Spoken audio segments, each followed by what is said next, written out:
Hey everybody, this side CS Tanya Bhandari. I welcome you all once again. आज हम start कर रहे हैं CS एग्जीक्यूटिव न्यू सिलेबस 2022 का एक ऑल टुगेदर नया subject that is paper number 3 of module और आई रादर से ग्रुप 1. क्या सब्जेक्ट का नाम है? Setting up of business, industrial and labour laws और industrial labour laws, right? So ये पर्टिकुलर सब्जेक्ट नया सब्जेक्ट है ऑल टुगेदर एंड इसमें हम कुछ पार्ट पहले ही वाला पढ़ेंगे that is setting up of business के बारे में बात करेंगे कि बिजनेस को सेटअप कैसे करना है, क्या क्या फॉर्म्स ऑफ ऑर्गेनाइजेशंस है हमारे पास, क्या क्या पैरामीटर्स को ध्यान में रख के.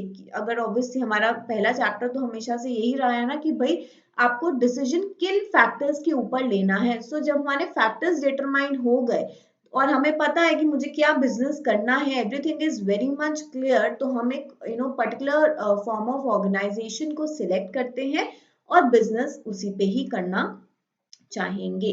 बट अब एक बार बिजनेस हमने एस्टैब्लिश कर लिया, एक पर्टिकुलर इंडस्ट्री हमने एस्टैब्लिश कर ली, अब उस पर्टिकुलर बिजनेस पे, उस पर्टिकुलर इंडस्ट्री पे क्या क्या रेलेवेंट लेबर लॉज एप्लीकेबल हैं वो भी तो पता होना चाहिए ना.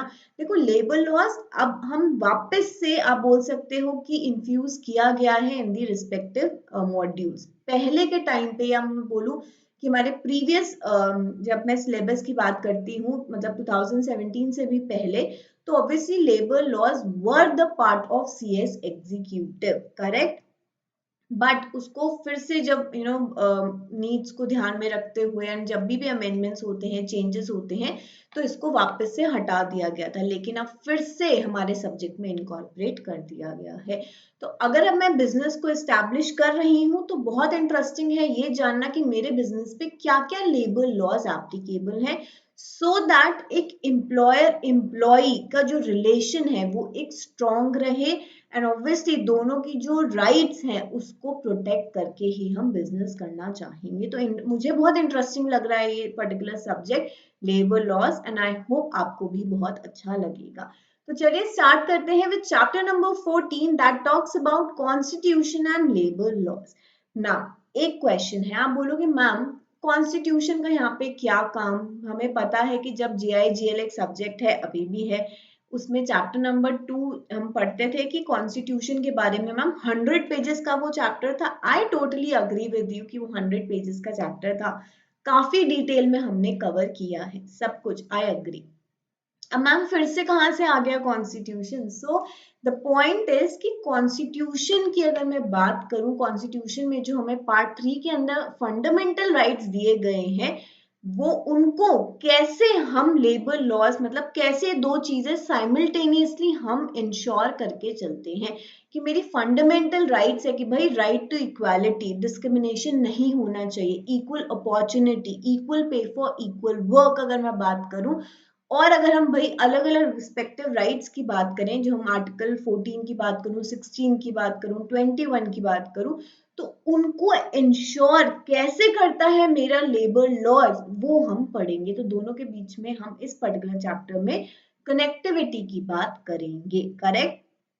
एंड आई मेक श्योर कि जो भी आपके रिस्पेक्टिव मॉड्यूल में जो आपके सेल्फ टेस्ट क्वेश्चंस होते हैं उनको भी हम कवर करें, राइट. सो ऑब्वियसली आपको पता है इससे प्रीवियस जो भी हमने सब्जेक्ट को कवर किया है उसमें हमने स्कैनर के क्वेश्चंस इंक्लूड किए थे हमारे मॉड्यूल में, राइट.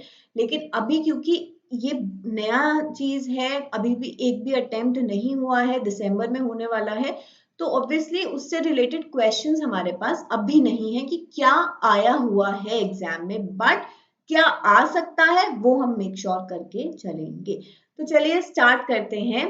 सबसे पहली बात यहाँ पे क्या लिखी गई है, the constitution of a country is the fundamental law of land. ये तो हमें पता है ना कि भाई कुछ भी मेरे कॉन्स्टिट्यूशन से ऊपर नहीं है. सबसे जो मैं बोल सकती हूँ जिसके बेस पे मेरी एक कंट्री रन कर रही है वो क्या है, वो मेरा कॉन्स्टिट्यूशन है.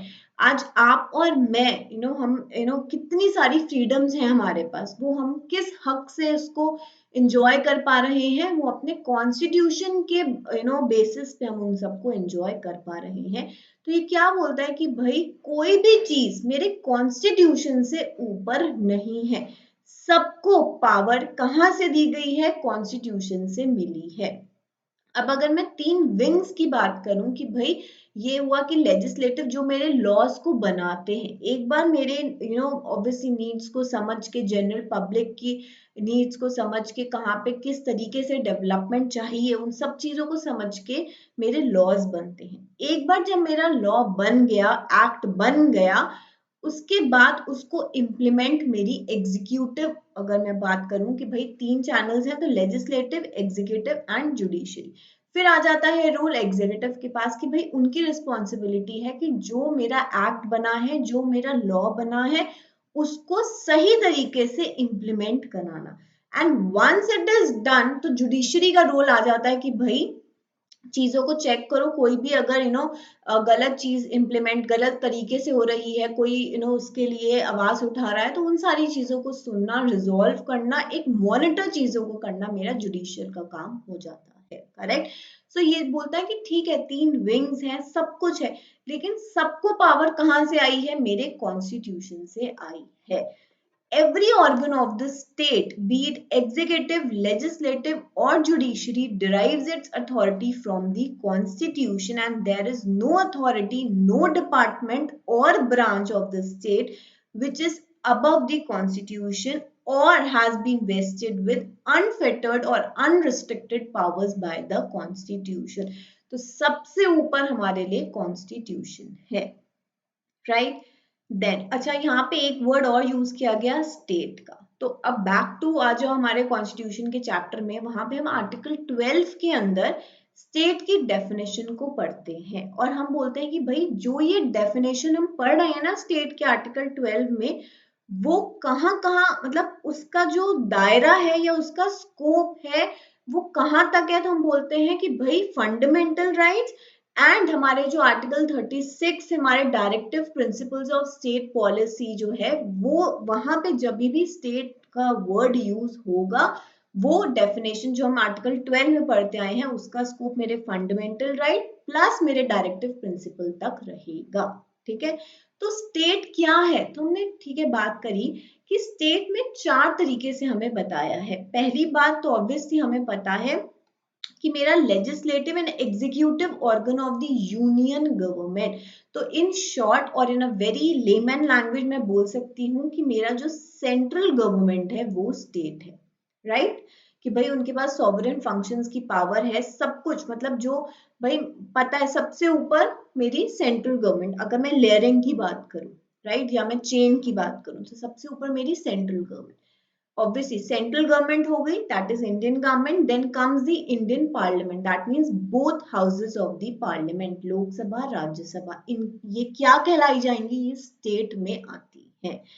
Next is legislative and executive organ of the state government, right. So obviously फिर जब मेरी सेंट्रल गवर्नमेंट होगी, तो उसके बाद मेरी रिस्पेक्टिव अलग अलग स्टेट की गवर्नमेंट्स आई, एंड ऑब्वियसली उसमें फिर legislative assembly, legislative council of the state, right.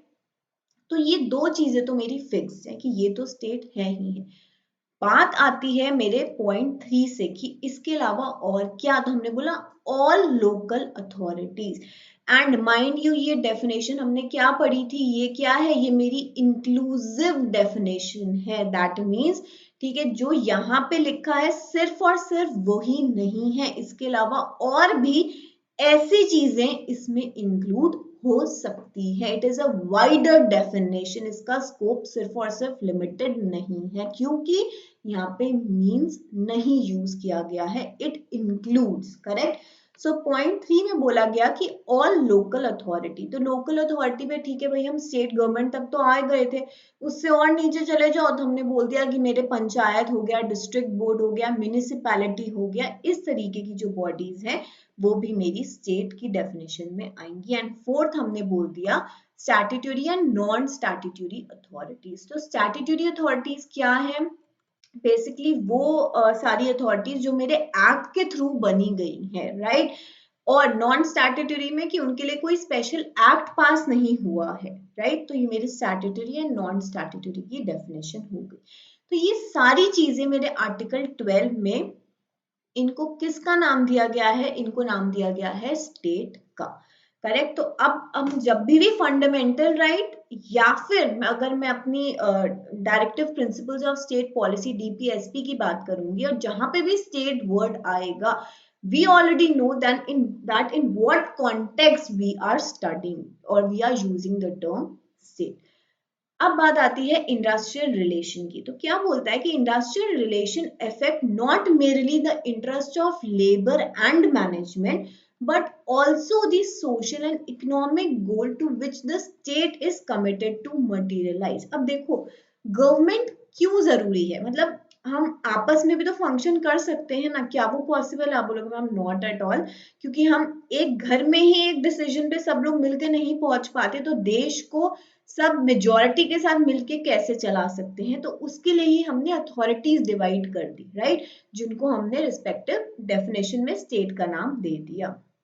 अब क्या सिर्फ स्टेट बन जाने से या मैं बोलूं किसी को एक एक थोड़ा सा अधिकार देने से कि तुम ये काम कर सकते हो, क्या वो मेरी कंट्री को, क्या वो मेरे पूरे देश को एक ऐसे लेवल पे लाके खड़ा कर सकता है क्या, जहाँ पे सबको, सबके पास सब कुछ है, कोई दुखी नहीं है, सबके पास लाइवलीहुड है, सब जो एक नॉर्मल या मैं बोल सकती हूँ एक अच्छी लाइफ को सस्टेन करने के लिए रिक्वायरमेंट्स है होती हैं, वो पूरी फुलफिल हो पाए? क्या वो पॉसिबल? हमने बोला नहीं, क्योंकि आप अगर एक अथॉरिटी बना रहे हो तो वो अथॉरिटी अकेले काम नहीं कर सकती है, उसको अगेन सबको साथ में लेके चलना है। किसी को क्या प्रॉब्लम आ रही है, इंश्योर करना कि भाई किसी के साथ अनइक्वल ट्रीटमेंट ना हो, सबको इक्वली ट्रीटमेंट किया जाए, सबकी राइट्स इंश्योर करें। ऐसा ना है कि भाई जब पहले के जमाने में हम बंदी बन के रहते थे, है ना, एक पर्टिकुलर हमें पता है कि भाई जो वो बोलेगा वही करना है, हम अपनी मर्जी से काम नहीं कर सकते, तो वो तो चीज नहीं है। तो यहाँ पे क्या बोला कि भाई अगर मेरी स्टेट को जो भी गोल्स हैं, ऑब्जेक्टिव्स हैं, मेरे देश को अगर आगे लेके जाना है, मेरी कंट्री को डेवलपिंग से डेवलप्ड बनाना है, तो सबका साथ सबका विकास, करेक्ट। तो हमें सबको साथ में लेके चलना होगा, सबकी सोशल इकोनॉमिक नीड्स को हमें समझना होगा। So the extent of state control और intervention is determined by the stage of economic development.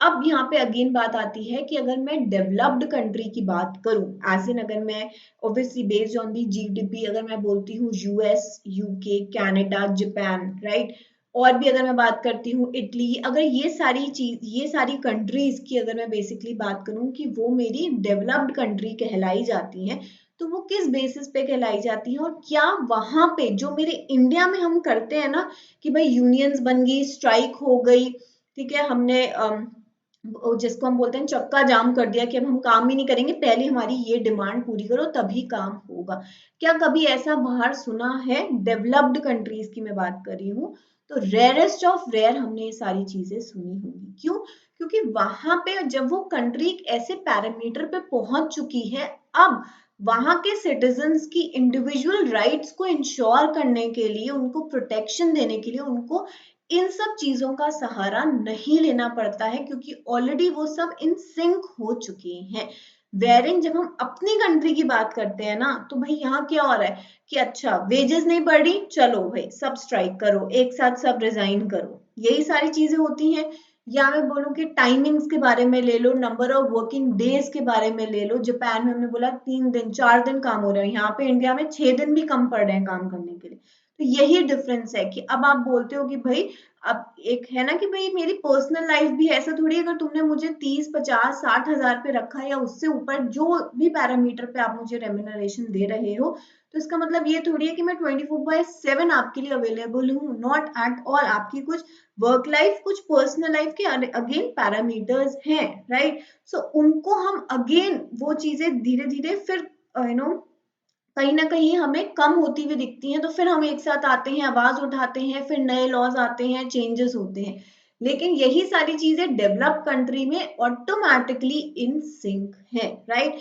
सो यहाँ पे क्या बोला गया है कि in developed economy work stoppage to settle claim may not have much impact. अगर उन्होंने रोक भी दिया ना काम, तो ऑब्वियसली कोई फर्क नहीं पड़ने वाला, क्योंकि अब आप बोलोगे मैम टेक्नोलॉजी एडवांस है, वहां तो सब कुछ खुद हो रहा है, जो भी है ठीक है। तो उनको ये सारे पैरामीटर्स को वो मतलब ध्यान ही नहीं देते हैं कि अच्छा अगर इन्होंने काम करना बंद कर दिया तो इनकी कोई डिमांड होगी। बाहर ऐसा नहीं है। Unlike in developing economy, countries like US and England etc. with advanced and free market economy only lay down bare rules for observance of employer and workers, giving them freedom to settle their disputes. कि भाई rules होते हैं उनको follow करके सब इन consonance with चलता है। अगर हम इंडिया की बात करें तो हमें तो भाई अलग हमारे पॉलिटिकल पार्टीज हमें ये इंश्योर करती हैं, वो इंश्योर करती हैं, क्योंकि एज सच कोई सॉलिड रूल्स को फॉलो ही नहीं करता। कोई स्पेशली ये नहीं कि भाई एकदम सटल तरीके से सारी चीजें सेटल हो जाए, नहीं। एंड इसके लिए हम डिफरेंट डिफरेंट लॉज को लाते हैं। However, in developing economy, the state rules covers a wide area of relationship and there is equally greater supervision over the enforcement of these rules. तभी हमने बोला ना कि भाई तीन विंग है, लेजिस्लेटिव, एग्जीक्यूटिव और जुडिशरी, की भाई कोई भी प्रॉब्लम है, कोई भी हमें सोल्यूशन चाहिए तो पहले तो उसका एक प्रोसीजर होगा, लॉ बनेगा, एक्ट बनेगा, फिर उसको इम्प्लीमेंट भी अथॉरिटीज अपनी सुपरविजन में कराती हैं। So it is a concern of the state to achieve reasonable growth rate in the economy and to ensure equitable distribution thereof. So entries about labor relations are represented in all three lists in the constitution. अब हमें पता है ना तीन list है, right. हमारी central की list हो गई, स्टेट एंड कॉन्करेंट। नाम से समझ में आ रहा है कि भाई यूनियन में क्या है कि यूनियन सेंट्रल गवर्नमेंट उस पर लॉज बनाएगी, स्टेट में कुछ मैटर्स ऐसे हैं जो स्टेट के ऊपर छोड़ दिए गए हैं कि भाई तुम अपनी राज्य की नीड्स को, उसकी जनता की नीड्स को समझो और उसको रिजॉल्व करो, ठीक है, वो तुम्हारे पास पावर है।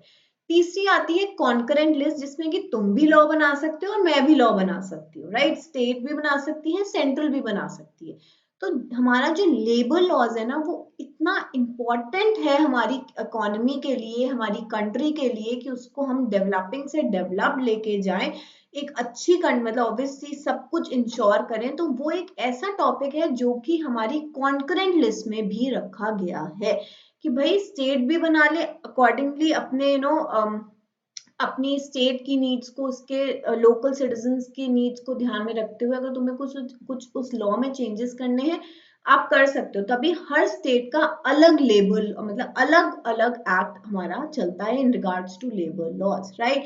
तो हमने बोला सेंटर भी बना सकती है, स्टेट भी बना सकती है। Yet most important one comes under the concurrent list.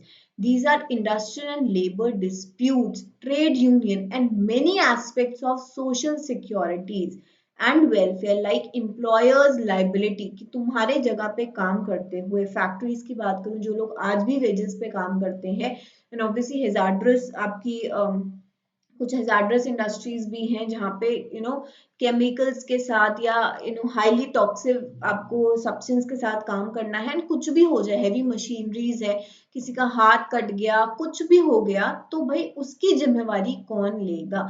तुम्हारे यहाँ पे हुआ है, तुम्हारा काम करते हुए हुआ है, तो फिर तुम ही इसका इलाज कराओगे।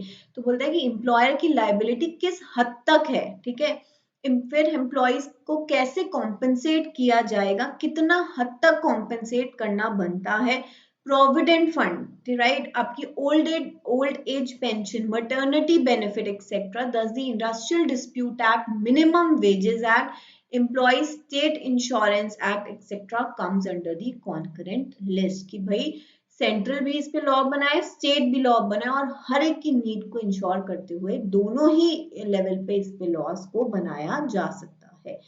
Further, the goals and values to be secured by labor legislation and workmen have been made clear in Part 4, that is DPSP, Directive Principles of State Policy. अब अगर मैं बात करूं डीपीएसपी, इसका मतलब क्या है कि ये मेरे पार्ट 4 ऑफ द कॉन्स्टिट्यूशन में है, आर्टिकल 36 से ये स्टार्ट हो रही है, ये सब चीजें पता है, ठीक है, लेकिन क्या है ये directive principle of state policy. देखो, अब फंडामेंटल राइट एक ऐसी चीज है जिसके लिए आप लड़ सकते हो, अपना हक जमा सकते हो, करेक्ट, लेकिन क्या हर एक चीज मेरी फंडामेंटल राइट हो सकती है? द आंसर इज नो, है ना, हमारी फंडामेंटल राइट्स को हम देखें तो 6 हैं, करेक्ट। बट हम ऐसे नहीं कि हर एक चीज पे हम उसको अपनी फंडामेंटल राइट बना रहे हैं, ये पॉसिबल नहीं है।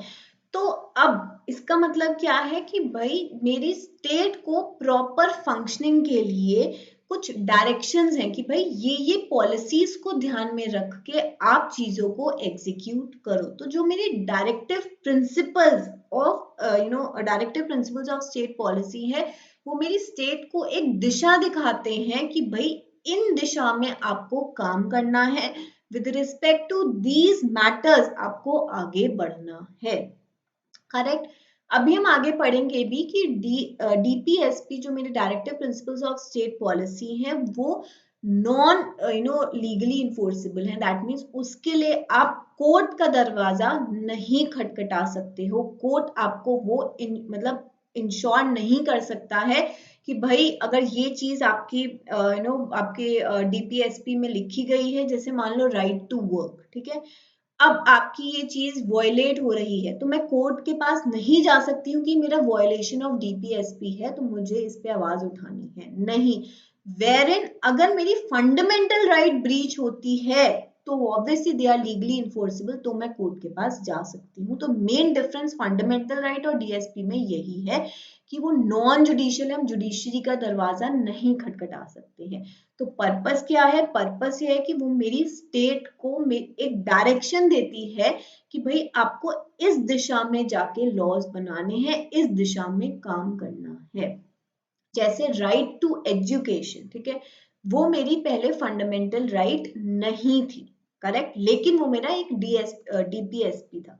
बट जब गवर्नमेंट ऑब्वियसली अब सारी चीजों को समझते हो, कितने सारे पैरामीटर्स को ध्यान में रखते हो, जब लगा कि नहीं ये एक ऐसा अधिकार है जो सबको मिलना चाहिए, तो उसकी जगह शिफ्ट होके कहाँ चली गई, एक फंडामेंटल राइट के तौर पे वो हमने अपने कॉन्स्टिट्यूशन में अमेंड करके उसको इन्फोर्स किया।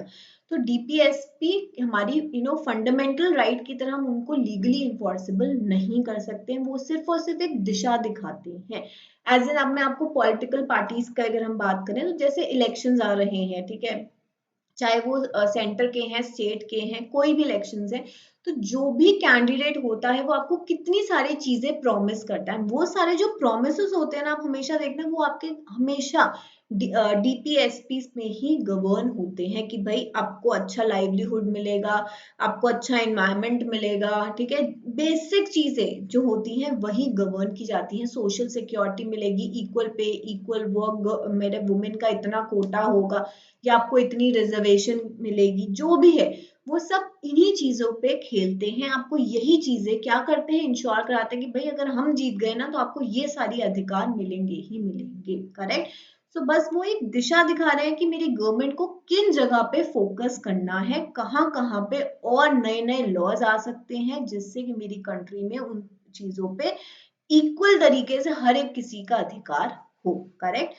सो the state shall ensure a social order for the promotion of welfare of the people, and certain principle of policy should be followed by the state towards securing right to educate, means of livelihood, distribution of material resources of the community to subserve the common good, prevention of concentration of wealth via economic system, equal pay for equal work for both men and women, health and strength of workers, including men and women and children, are not abused.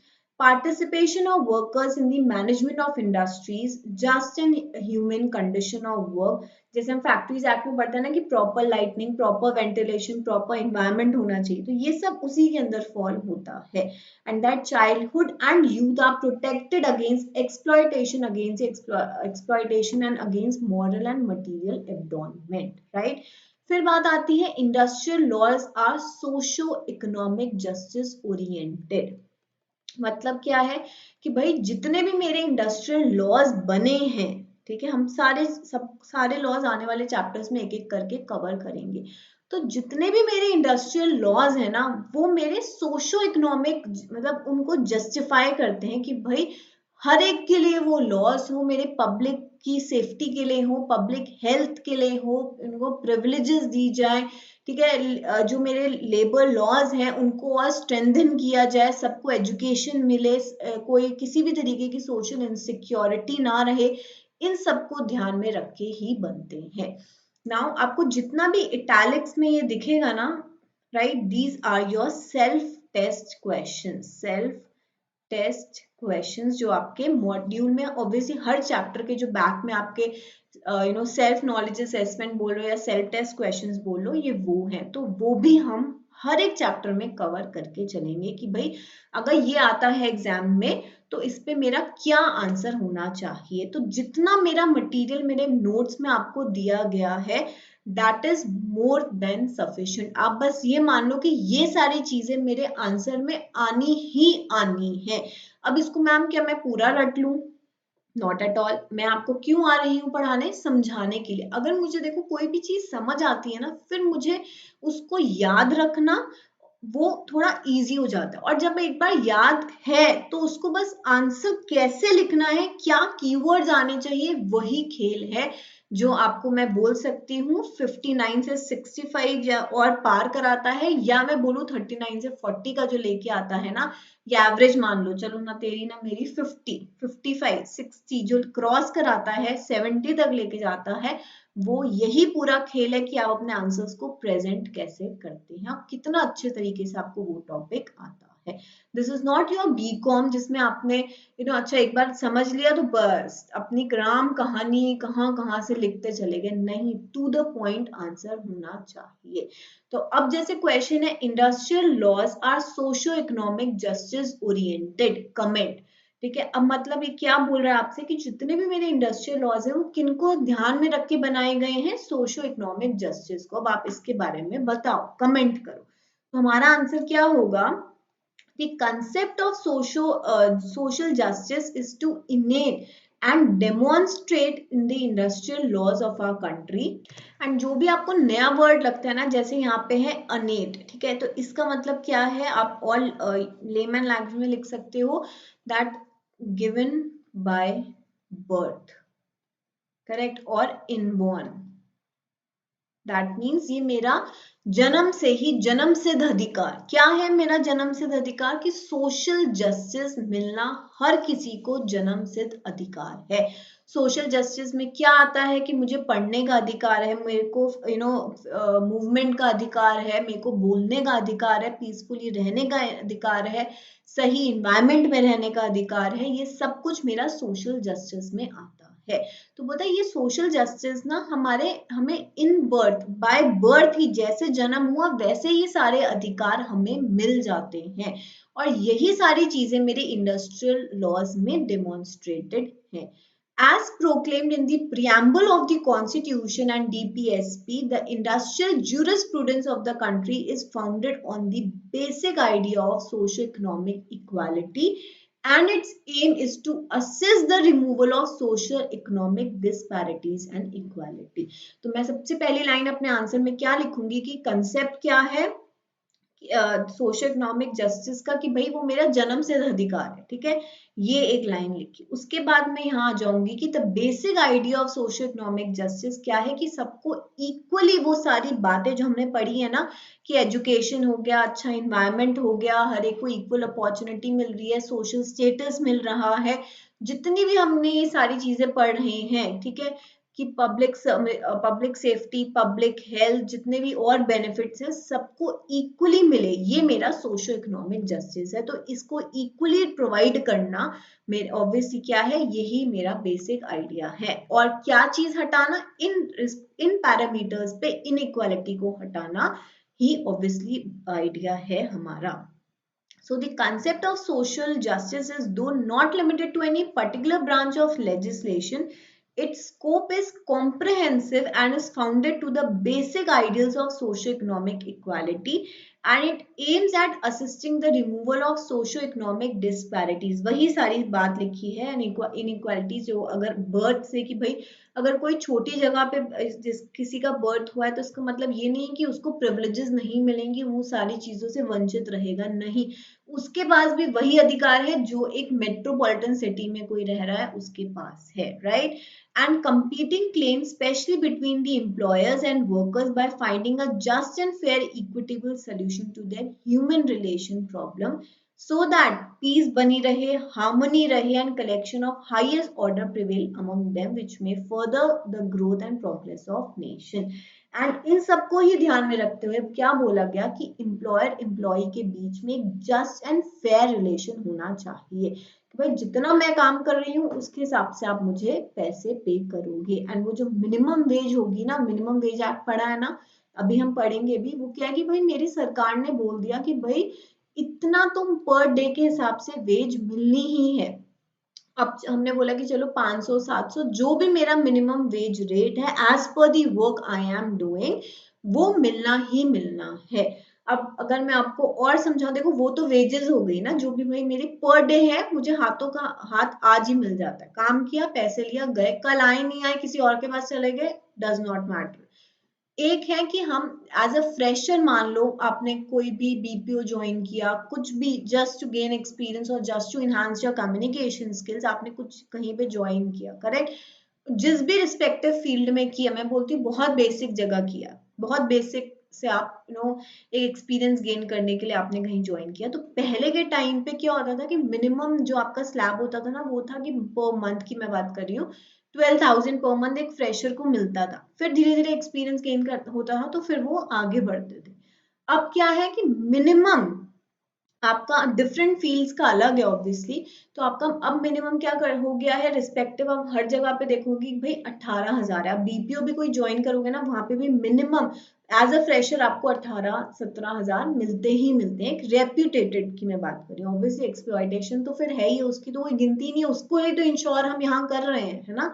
और तभी हम developing कहलाए जा रहे हैं। अगर developed होते तो ये सारे लॉस की जरूरत ही नहीं पड़ती थी। तो ये क्या है कि भाई जो मिनिमम चीजें हैं, बेयर मिनिमम है, वो सबको मिले, एक जैसी मिले, करेक्ट? तो उसको इंश्योर करता है। तो इंडस्ट्रियल लॉज मेरे सोशल इकोनॉमिक जस्टिस को इंश्योर करते हैं कि इनइक्वालिटी कहीं पे भी किसी भी पैरामीटर्स पे नहीं होनी चाहिए। Now comes the constitution and labour, जो हम इनके रिलेशन की बात कर रहे हैं उसके बारे में कि राइट्स, फंडामेंटल राइट्स और डीपीएसपी। जैसे आर्टिकल 14 मेरा क्या बोलता है, इक्वालिटी बिफोर लॉ, छोटा बड़ा अमीर गरीब वटेवर आपका जो भी स्टेटस है लॉ की नजर में, लेडी जस्टिस पता है ना कि आंख में पट्टी बनी होती है, वो तराजू लेके खड़ी होती है कि भाई मेरे सामने जो भी आ जाए तुमको मैं इक्वल पैरामीटर्स पे ही जज होगे, राइट? सो इक्वालिटी बिफोर लॉ आर्टिकल 14 हमें इंश्योर करता है, वेर इन आर्टिकल 38 क्या करता है, state shall strive to promote the welfare of the people.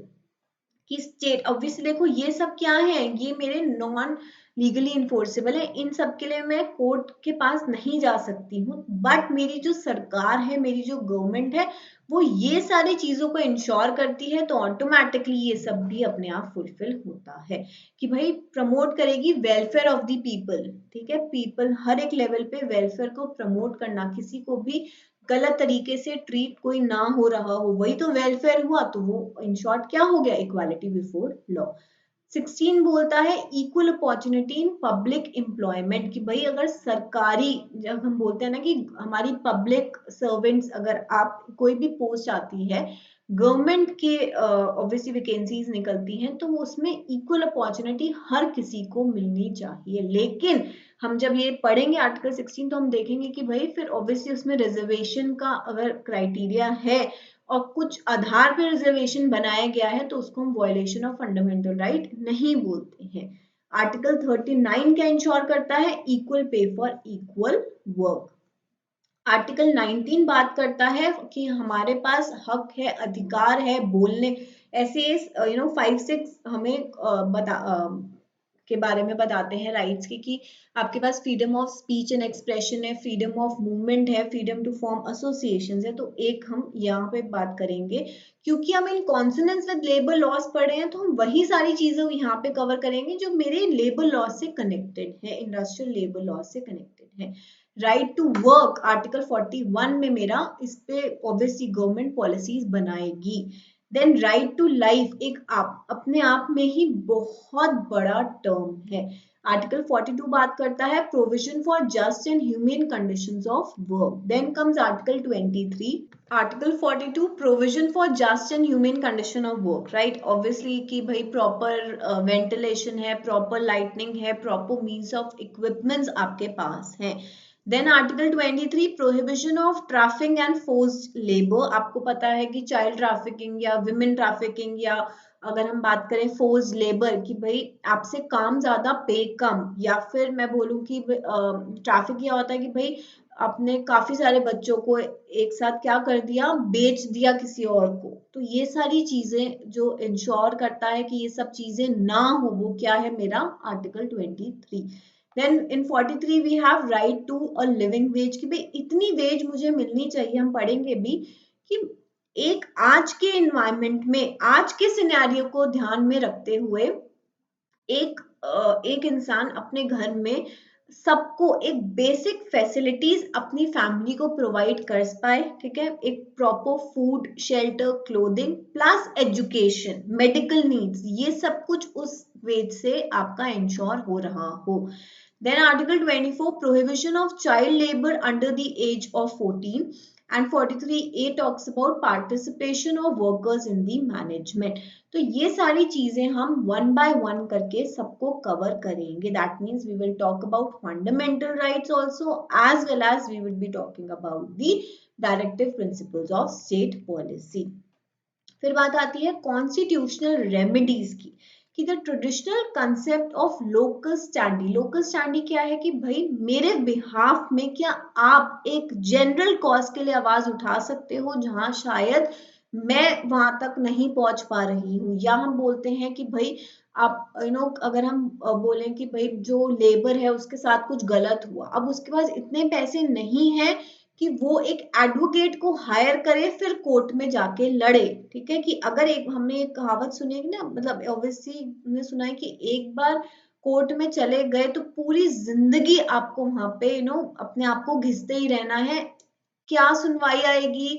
और वकील की वही एज एन एडवोकेट आपसे कमाता है, ठीक है, आपके दुख को सॉल्व करने के लिए, जबकि वो आपके वो आपका आप उसके लिए कस्टमर हो, वो आपसे ही अर्न कर रहा है, तो ऑब्वियसली वो कभी नहीं चाहेगा कि आपका रेजोल्यूशन जल्दी हो। And in regards to this हमें कोर्ट के कितने चक्कर उठाने पड़ते हैं, कितनी फीसें देनी पड़ती हैं, उसके बाद भी सुनवाई हो जाए तो बहुत बड़ी बात है।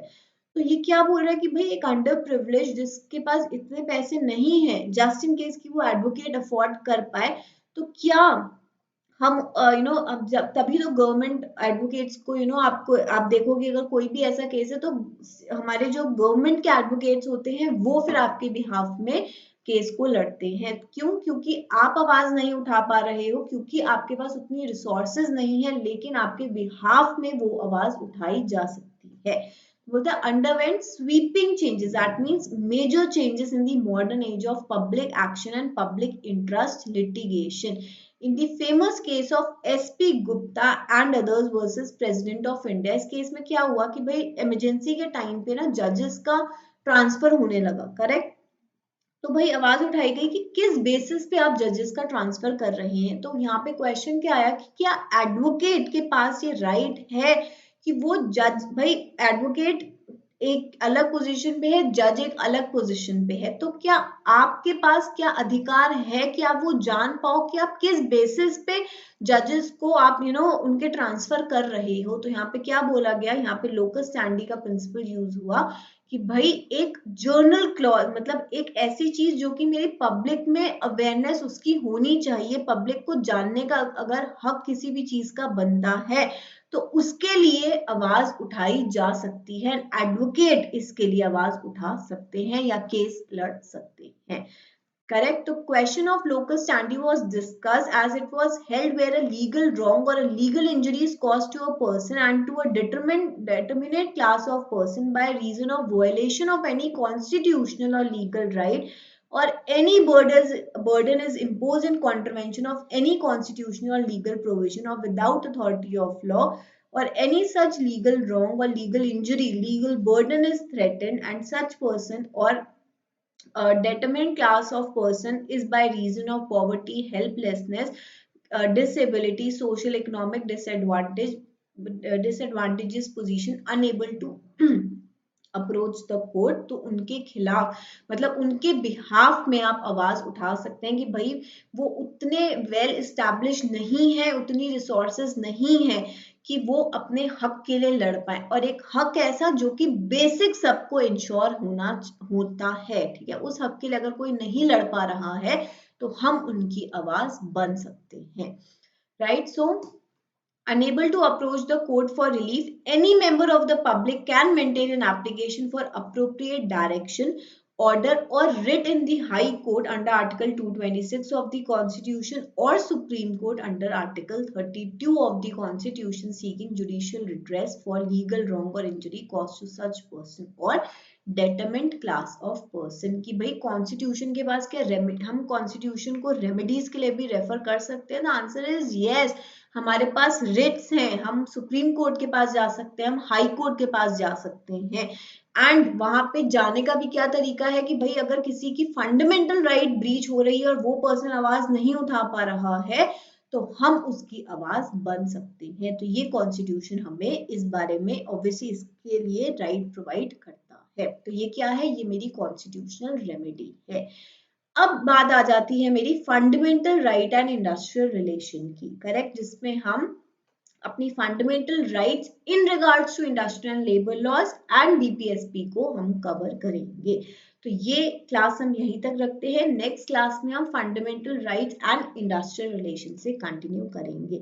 सो आई होप आपको क्लास अच्छी लगी है, डिटेल एक्सप्लेनेशन समझ में आया है। किसी का कोई भी डाउट है, you can WhatsApp your queries and obviously you will for sure get the reward with in 24 hours, right.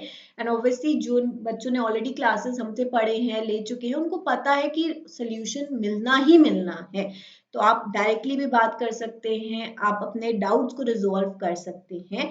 Make sure कि आपको जो पढ़ाया जा रहा है और जो नोट्स प्रोवाइड करे गए हैं आप इसको अच्छे से समझिए। जो भी लैंग्वेज में you are comfortable in, make your own summary notes, correct. तो जो भी मैं आपको बात बता रही हूँ, आपको जो भी लैंग्वेज में कंफर्टेबल हो आप उसमें जल्दी जल्दी लिखते जाओ। And obviously you have unlimited views, you can pause the lecture and make your own note side by side, so that आपको वो टॉपिक, वो सारी बात को आपने जो लिखी है उसको पढ़ के समझ में आ जाए कि मैम ने ये बातें बोली है, ठीक है। एंड ऑब्वियसली हाइलाइटर्स का यूज करिए, कलर्ड पेन्स का यूज करिए, सो दैट जो कीवर्ड्स हैं वो आपके चमकने चाहिए, चमकेंगे तो ही आप भी चमक पाओगे, क्योंकि वो सारी चीजें अपने आंसर्स में हमें लिखनी ही लिखनी है। तो चलिए मिलते हैं नेक्स्ट क्लास में with further continuation of this particular chapter itself. Till then take care.